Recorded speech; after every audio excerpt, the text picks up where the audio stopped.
These days, anyone with a laptop. आजकल जिसके पास laptop हो वो आर्टिस्ट बन सकता है, और अगर उसके पास कोई आइडिया भी हो और आर्टिफिशियल इंटेलिजेंस भी, तो फिर कोई इंतहा नहीं है। आप कुछ अल्फाज टाइप करके एक तस्वीर बना सकते हैं।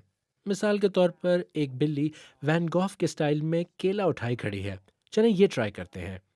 इसकी हद सिर्फ आपका तखय्युल है, लेकिन इसके कुछ सेफ गार्ड्स भी रखे गए हैं। इन टूल्स पर कई अल्फाज या अल्फाज का मजमूआ ममनू है, ताकि लोग गैर कानूनी और बेहुदा तस्वीर ना बना पाएं।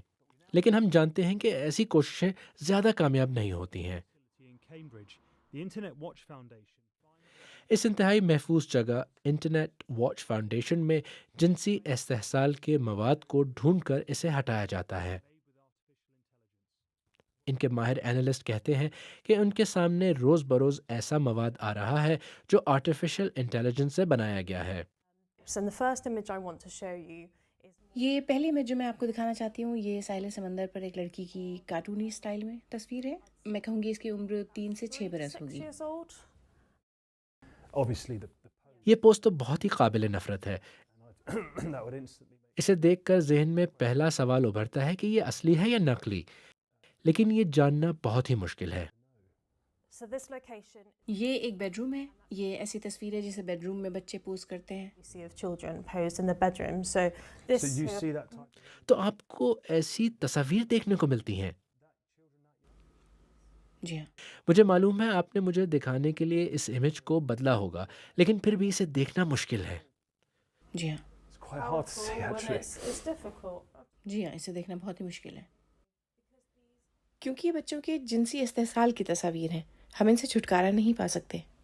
यही कुछ हो रहा है। Sorry.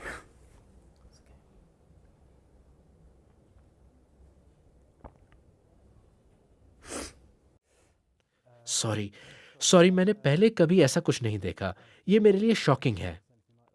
कितना बुरा है, ये कैसे हो जाता है? And there's no need to be sorry because नहीं, सॉरी की ज़रूरत नहीं। ये इमेज वाकई शॉकिंग है। ये इस तरह इतना बदल जाता है कि इसमें असली और नकली का फ़र्क बताना मुश्किल हो जाता है। all the way up to where it's very difficult to tell the difference between that and a real image.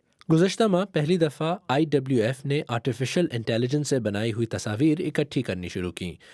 इन तज्ज़ियाकारों ने मुतादिद वेबसाइट्स पर ऐसी फ़ोटो गैलरीज देखीं जिनमें कैटेगरी ए का ग्राफिक मटेरियल मौजूद था। टीम का कहना है कि मुजरमाना जहनीत के लोग मवाद की तैयारी के लिए AI को बाईपास करने के लिए टिप्स शेयर कर रहे हैं। इसके सबूत मौजूद हैं कि ओपन सोर्स मुजरमों में मकबूल हो रहा है। ओपन सोर्स सॉफ्टवेयर किसी को भी इजाज़त देता है कि वो बगैर किसी रुकावट और अदायगी के सोर्स कोड को डाउनलोड कर लें और उसे अपने मकासद के लिए इस्तेमाल करें। Stable diffusion AI image generator का सबसे मकबूल ओपन सोर्स है। इसे बेशुमार वेबसाइट्स और कारोबारी इदारों ने अपने लिए इस्तेमाल किया है। इसे बनाने वालों का कहना है कि ये उनकी कामयाबी है कि उनकी वजह से सैकड़ों तालीमी प्रोजेक्ट शुरू हुए, लेकिन ये भी हकीकत है कि इसे बुरे मकासद के लिए भी इस्तेमाल किया जा रहा है।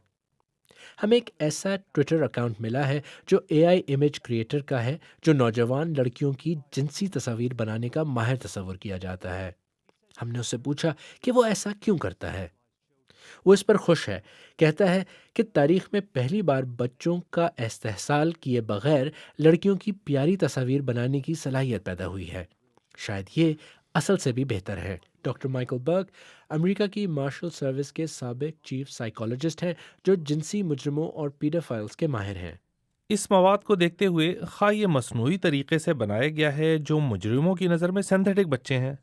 ये उन ख़तरनाक मुहर्रिकात को तक़वियत दे रहा है और पीडोफिलिक जज्बात को भड़का रहा है। मुझे कोई शक नहीं है कि मसनूई तरीके से बनाई गई तस्वीर से बच्चों के लिए ख़तरात बढ़ेंगे और मुजरिमों के बुरे रवैयों को शह मिलेगी।